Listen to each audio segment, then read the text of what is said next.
Hello students, मैंने जैसा कि वादा किया था आप लोगों से कि मैं English honours BA part third के लिए स्पेशल बैच लेके आया हूं, जिसका टाइमिंग है सुबह में 8:30 बजे से 10:30 बजे तक।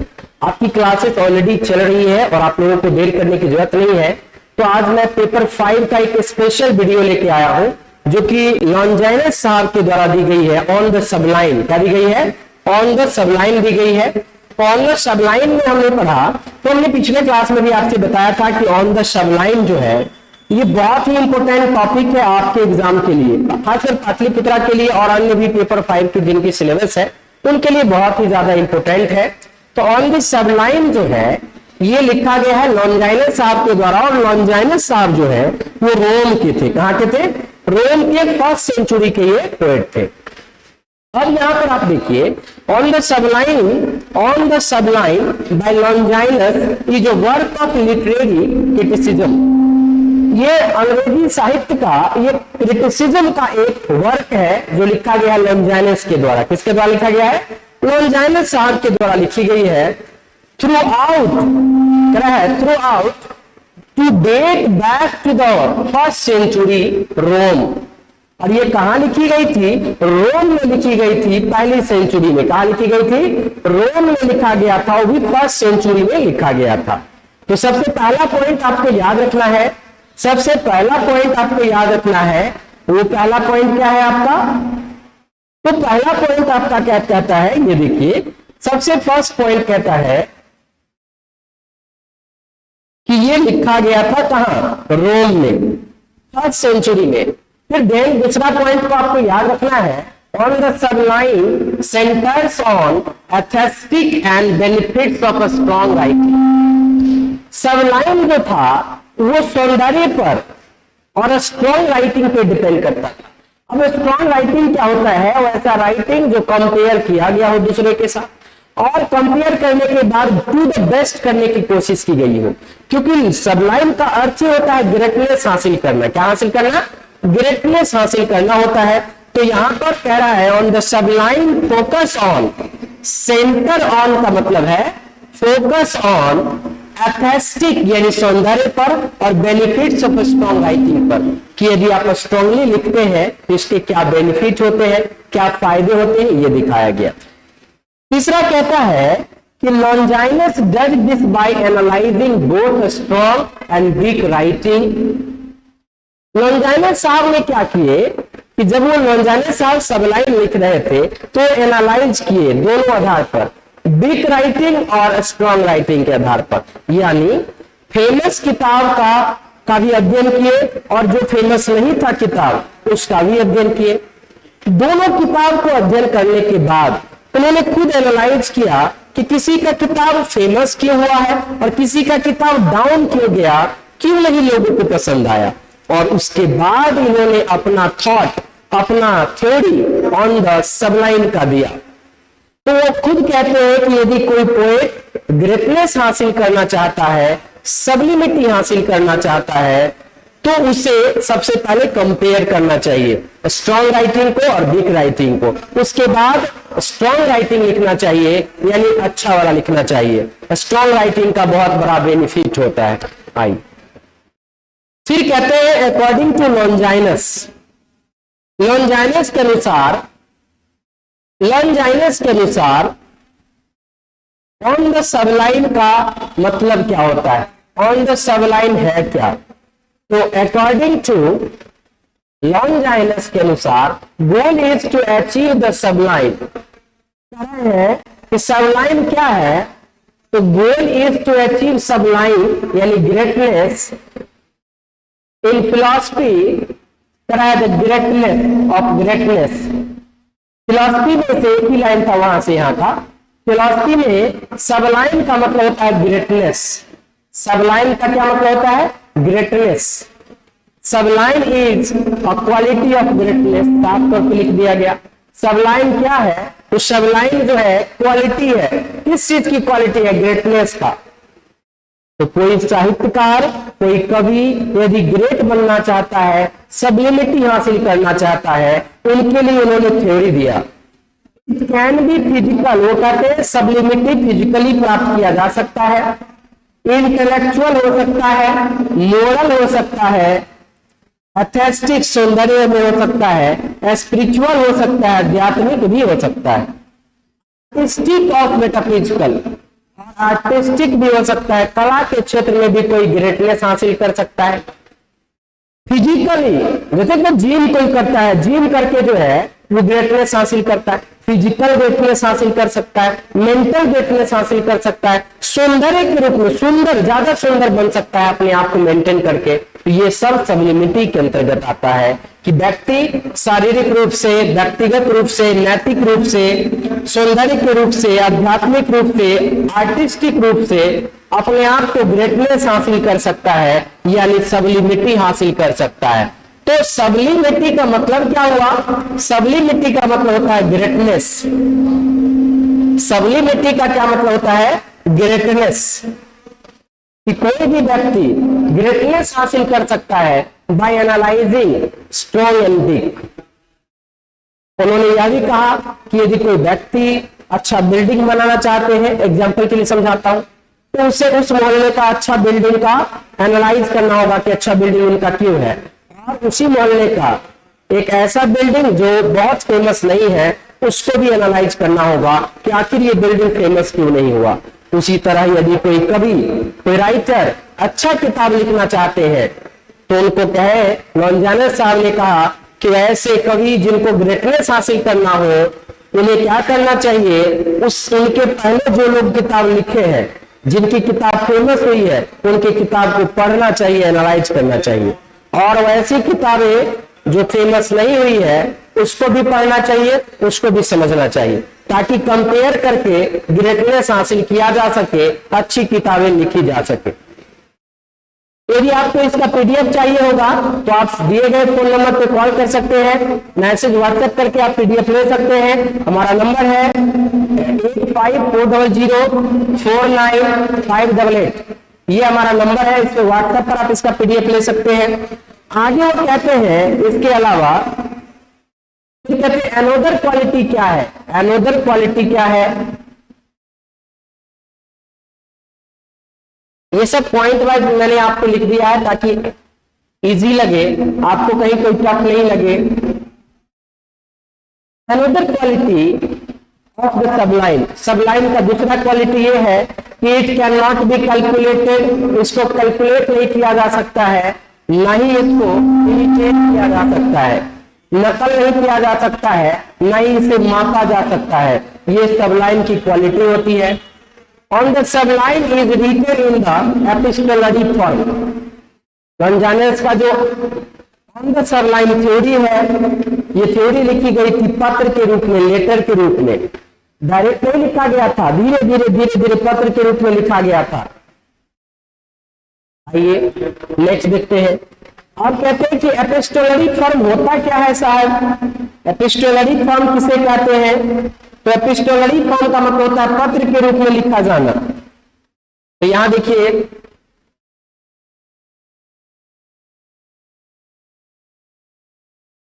साफ तौर पे लिख दिया गया है कि एपिस्टोलरी फॉर्म होता क्या है। Epistolary form what is usually letters, journal entries and combination of both।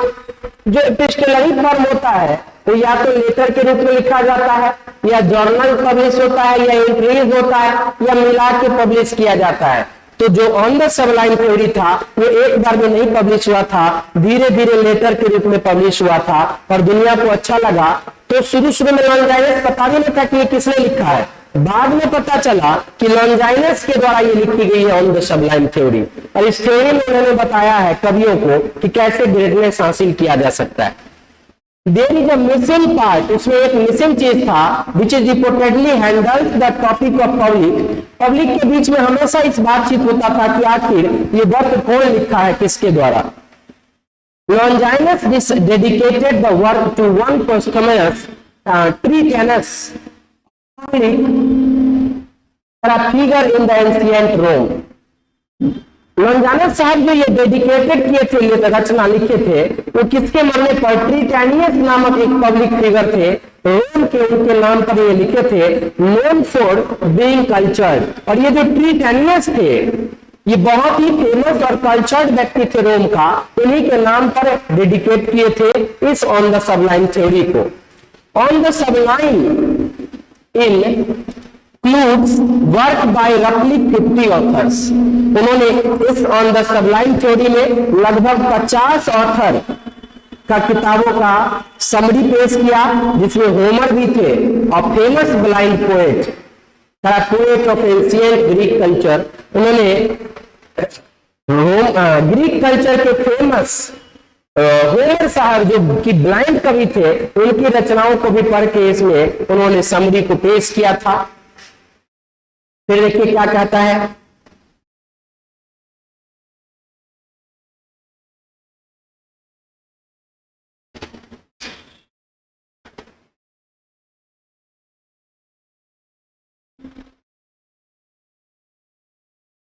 Next देखिए, फिर कहते हैं कि उन्होंने क्या किया, ग्रीक कल्चर के जो थे एक फेमस होमर साहब, उनकी रचनाओं का भी वर्णन किया। लॉन्जानस आल्सो मेंशन जेनेसिस नाम का चीज का चर्चा किया, बुक ऑफ हेब्रू बाइबल का, हेब्रू बाइबल की एक किताब थी जेनेसिस, उसका भी चर्चा किए। बिकॉज ऑफ दिस, इसके कारण many have assumed that Longinus was either knowledgeable about Jewish culture. लोगों को लगने लगा कि लॉन्जाइनस को जो है ज्यूइश कल्चर का ज्ञान है, और possibly even the Hellenised Greek language. उन लोगों को लगने लगा कि इसे ग्रीक नॉलेज है, ग्रीक लैंग्वेज का पता है। क्यों? क्योंकि उन्होंने कई बार जीनेसिस नामक किताब की चर्चा किया, जो कि हेब्रू बाइबल था, हेब्रू लैंग्वेज में था, और जो कि ज्यूज का भाषा था। तो लोगों को लगा कि लॉन्जाइनस के पास ज्ञान होगा ज्यूइश कल्चर का, इससे लॉन्जाइनस का वैल्यू बढ़ता गया। One of the Longinus assertion, लॉन्जाइनस का कहना था कि in order for one's writing to reach sublimity, यदि कोई आदमी सबलाइन हासिल करना चाहता है, यदि किसी राइटर का उद्देश्य है सबलाइन हासिल करना, सबलाइन का मतलब ग्रेटनेस होता है, तो राइटर मोस्ट पोजेसेस अपनाना चाहिए and exhibit what refers to moral excellence. तो ऐसे राइटर को सबसे पहले मोरल एक्सेलेंस अपनाना चाहिए, नैतिक तौर पर उसे बढ़ना चाहिए, उत्तम विचार रखना चाहिए, तभी तो ग्रेटनेस हासिल कर सकता है। This might be another reason why the authorship on the sublime is uncertain। यही कारण था कि लॉन्जाइनस ने शुरू में यह बात की चर्चा नहीं किए, किसी को नहीं बताया कि ये किसके द्वारा लिखा गया। उन्होंने डायरेक्ट लिख दिया और ये बताया ही नहीं कि आखिर ये लिखा किसके द्वारा गया है। इन्हीं के द्वारा लिखा गया था, लेकिन उन्होंने इस बात का कहीं जिक्र नहीं किया शुरू में कि ये लॉन्जाइनस साहब के द्वारा लिखा गया। जब ये ऑन द सबलाइन थ्योरी बहुत फेमस हो गया तो लोगों को पता चला, इन्होंने साबित किया कि हाँ मैंने ही तो लिखा है, और यही अनसर्टेनिटी का कारण था। लिखने से पहले ये लोगों को नहीं बताए थे कि ऑन द सबलाइन थ्योरी मैंने लिखा है। Another main point that Longinus makes, लॉन्जाइनस ने कहा कि a writer who transgresses social mores, rituals may not necessarily be poor or shameless। तो ये भी कहा कि यदि कोई राइटर अपने परंपरा को और अपने कल्चर के बारे में लिखता है, इसका ये मतलब नहीं है कि बेवकूफ है या उसके पास ज्ञान नहीं है या वो निर्लज्ज है। उसकी अपनी कल्चर है, वो अपने कल्चर के बारे में लिख सकते हैं, इसमें कोई किसी तरह का डाउट नहीं होना चाहिए।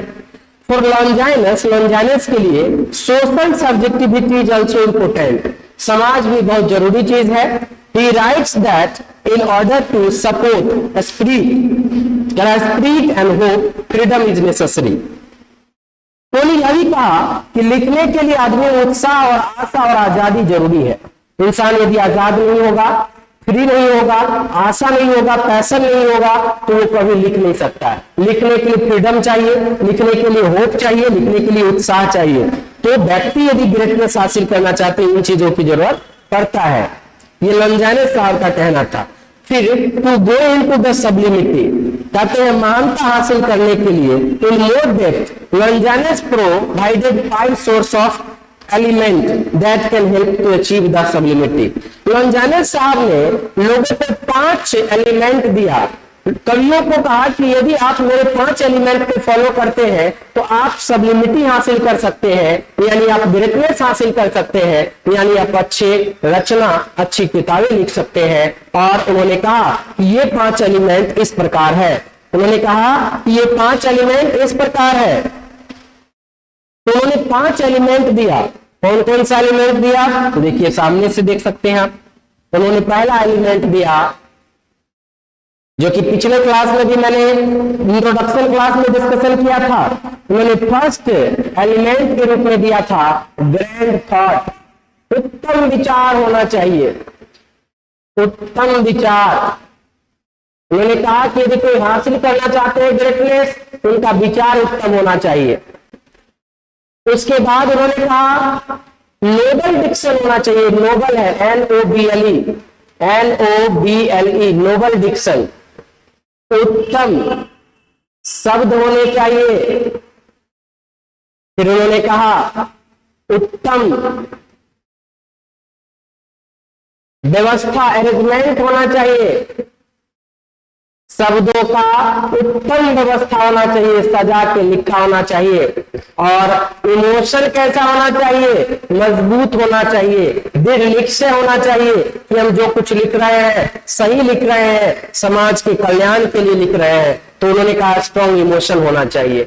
और क्या कहा उन्होंने? Particular use of figure of speech, जो फिगर ऑफ स्पीच का यूज आना चाहिए प्रॉपर तरीके से, क्योंकि कोई भी भाषा उत्तम और अच्छा सुंदर तभी बनता है जब उसमें फिगर ऑफ स्पीच का यूज किया जाता है। तो ये 5 एलिमेंट याद रखना है, जिसे नेट में भी पूछा था 5 एलिमेंट के बारे में कि 5 एलिमेंट कौन कौन सा है, लॉन्जाइनस के द्वारा दिया गया। पहला है ग्रेट थॉट, दूसरा है नोबल डिक्शन, तीसरा है डिग्निफाइड वर्ड अरेंजमेंट, चौथा है स्ट्रॉन्ग इमोशन, पांचवा है particular use of figure of speech. उन्होंने कहा यदि कोई कभी इस 5 एलिमेंट को फॉलो करता है तो आसानी से वो सबलिमिटी को हासिल कर लेगा, ग्रेटनेस को हासिल कर लेगा, उसकी जो किताबें होगी वो बहुत फेमस होगा। The sublime also has a number of specific effects for which Longinus calls upon readers to search. उन्होंने कहा इसके अलावा कई ऐसे स्पेसिफिक इफेक्ट है, जैसे कि लॉस ऑफ रेशनलिटी, तर्क की कमी, deep emotion combined with pleasure and allegation, झुकाव किसी चीज के प्रति ज्यादा नहीं होना चाहिए, जरूरत से ज्यादा नहीं होना चाहिए, एनालाइजिंग पावर होना चाहिए, ये समझ में आना चाहिए कि किस चीज को क्या चीज की जरूरत है। फिर उन्होंने यह भी कहा कि दैट एलिनेशन के बाद Longinus simplifies the effects by stating that a strong writing will not focus on his own emotions but rather to fill the couch of reader to fill those emotions। कहा strong writing का मतलब है कि लिखने के समय में ये ध्यान रखना चाहिए कि रीडर को क्या समझ में आएगा और रीडर का इमोशन पर कैसा प्रभाव पड़ेगा, तब जाकर आपका रचना फेमस हो सकता है यदि आप रीडर को माइंड में रख के लिखे, न कि खुद का इमोशन को। कहते हैं खुद का इमोशन नहीं, रीडर के इमोशन को समझना जरूरी है। तो ये बात जो है लॉन्जाइनस साहब ने कहा ऑन द सबलाइम थ्योरी में। फिर उन्होंने मेंशन किया, he mentions specific writers in addition to Homer including Sappho, Plato and Aristophanes नामक एरिस्टोफेन्स को जो है उन्होंने अपने एक किताब में चर्चा किया कि आदमी को पढ़ना चाहिए बड़े बड़े राइटर जैसे होमर को, सैफो को, प्लेटो को, अरिस्टोफेन्स को। इन लोगों को पढ़ने पर आपको पता चलेगा कि इन लोगों ने कैसे ग्रेटनेस हासिल किया है, इन लोगों ने कैसे ग्रेटनेस हासिल किया है। अब 2 ही पॉइंट और बच रहा है, यदि आप नहीं लिख पाए होंगे तो घबराना नहीं है, आप पीडीएफ हमसे मंगवा सकते हैं, मेरे द्वारा नंबर दिए गए हैं, तो इस नंबर पे आप इसका पीडीएफ ले सकते हैं 8540049588 और क्लासेस भी ज्वाइन कर सकते हैं। ऑनलाइन ऑफलाइन क्लास भी चलता है, ऑनलाइन ऑफलाइन क्लास चल रहा है। Longinus talks about these writers ability. Longinus ने कहा कि यदि कोई राइटर एबिलिटी है क्रिएट करने का, सबलाइन महानता हासिल करने का, by causing reader to feel pleasure. तो उन्हें क्या करना होगा, ऐसा रचना लिखना होगा ताकि उनके जो रीडर हैं उनको अच्छा आनंद आए। However, जो भी हो, Longinus says that Longinus कहते हैं कि they fail to measure up to classic writer Homer because they lack the brevity। उन्होंने कहा कि होमर का मैंने चर्चा तो किया है, लेकिन होमर में जो पुराने राइटर थे उनमें भी कुछ कमी थी, और वो कमी थी बहादुरी की, ब्रेविटी की कमी थी। और ग्रेटनेस हासिल करने के लिए, सबलिमिटी हासिल करने के लिए ब्रेविटी बहुत जरूरी है, बहादुरी बहुत जरूरी है।